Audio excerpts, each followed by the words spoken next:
Here was a ridiculous story from my days as a crime scene cleaner. Now, you may know me from my How to Get Your Ex Back videos here on TikTok, but listen to this. So there were these two old ladies living in a house, and they were basically hoarders. They were just throwing their trash out into the common area of the house. And they had a sister that was kind of enabling them. Actually, it was the daughter of one and the sister to the other, whatever. But she was bringing, food to the house. These two ladies just kind of lived in the house and just fucking checked out in terms of hygiene or whatever else. Eventually what happened was code enforcement got called by the neighbors because there were so many bugs outside. So code enforcement swings by. They're like, look, we can't force you to leave because, they had to be like, nobody could commit them to a mental facility for whatever reason. But they're like, you have to get this fixed because it's affecting the neighborhood. The crazy part about it wasn't just a house full of trash.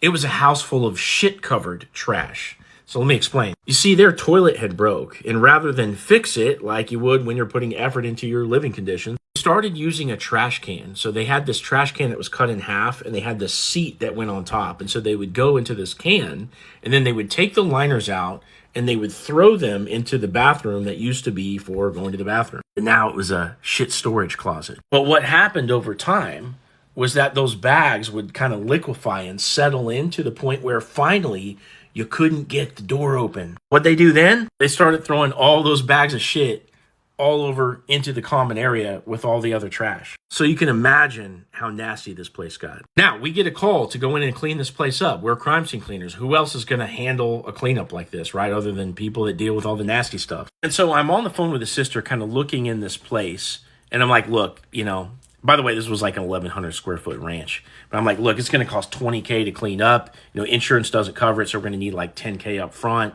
And it ended up taking us like 5 days with 5 people working around the clock to get this place handled. She's like, yeah, cool. Just go to my sister and get that check for $10K. So I'm thinking, oh, you want me to go to one of these ladies that's living in a house full of shit-covered trash to go get a check for $10,000. But, I'm in my young 20s. I'm not going to pass up a chance to earn $10,000. So I go up to the lady. I'm like, hey, your sister said, write us a check for $10,000 and we'll go ahead and get started. I shit you not. This lady goes into a corner of the room. It's like waist high in trash.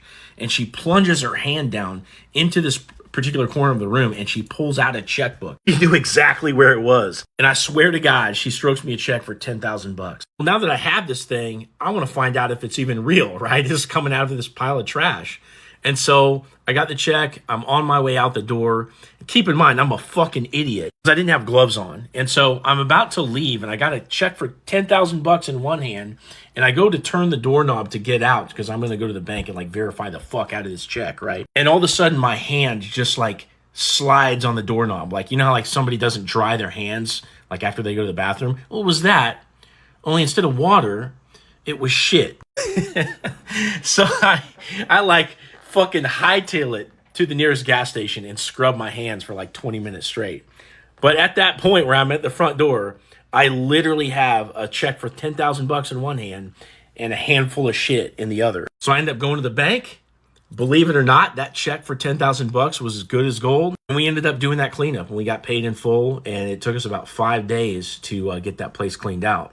But it was so nasty, I'm telling you. After we got the trash cleared out of the house, on the walls were all these brown stains and stuff, right? And at first I was kind of looking at it, I was thinking, oh man, these walls are just super nasty from the trash, And I got a little bit closer, getting up to the wall, because we're having to clean this whole place up, right?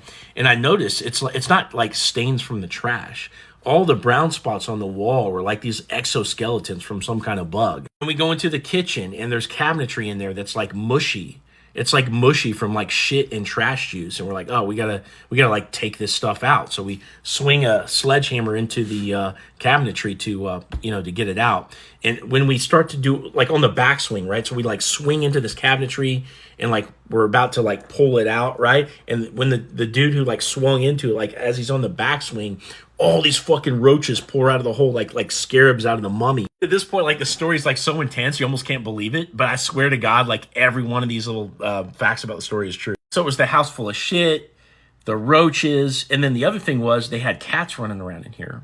And so one of my guys, so we had to clear out like everything before we could start cleaning, right? Because like the old ladies had to leave for a while because their immune system was compromised. You know, we're spraying primer everywhere after we've, you know, cleaned up and moved everything out. And so the last thing was like we had to get these cats out, you know, so we could finish the job. And one of my guys, despite the fact that he was in a bunny suit, when he was picking up the cat to put it in the cage to get it out of there, the cat scratched the fuck out of him. He ended up getting a staph infection, and he ended up having a hole like in his arm. Like I don't know how big it was, but it was fucking nasty. So probably my favorite little memory from this whole cleanup situation was like there's this one night where we were there late. You know, it's like midnight or however late, right? And there was this fan that we were about to throw away and place it into like a bio bag to get rid of it.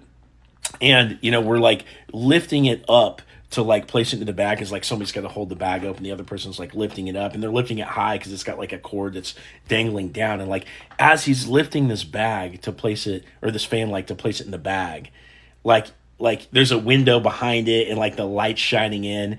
And for whatever reason, like some opera music like was playing in the background because we were just like for morale purposes, right?